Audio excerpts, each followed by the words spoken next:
ជំរាបសួរបងប្អូនដែលកំពុងស្ដាប់សំឡេងនៃបទពិសោធន៍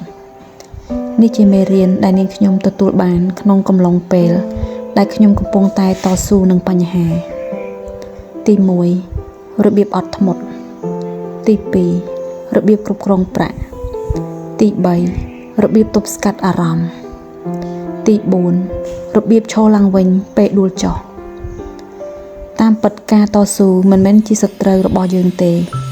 តែការតស៊ូគឺជាសាលារៀនបញ្ហាមិនមែនដើម្បីបំផ្លាញយើងទេបញ្ហាជួយឲ្យយើងរឹងមាំនិងឆ្លាតជាងមុនថ្ងៃនេះជីវិតខ្ញុំមិនទាន់ល្អបំផុតទេតែខ្ញុំមានអ្វីសំខាន់ជាងនេះគឺខ្ញុំមានក្តីសង្ឃឹមបើអ្នកកំពុងស្ថិតនៅក្នុងបញ្ហាខ្ញុំសូមឲ្យអ្នកនឹកដល់សំឡេងរបស់ខ្ញុំដែលកំពុងប្រាប់អ្នកថា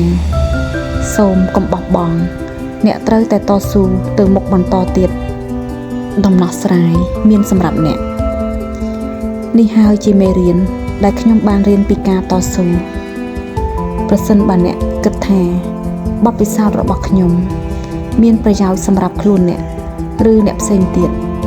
សូមជួយ Subscribe ដើម្បីតាមដានការធ្វើដំណើររបស់ខ្ញុំបន្តទៀតសូមអរគុណ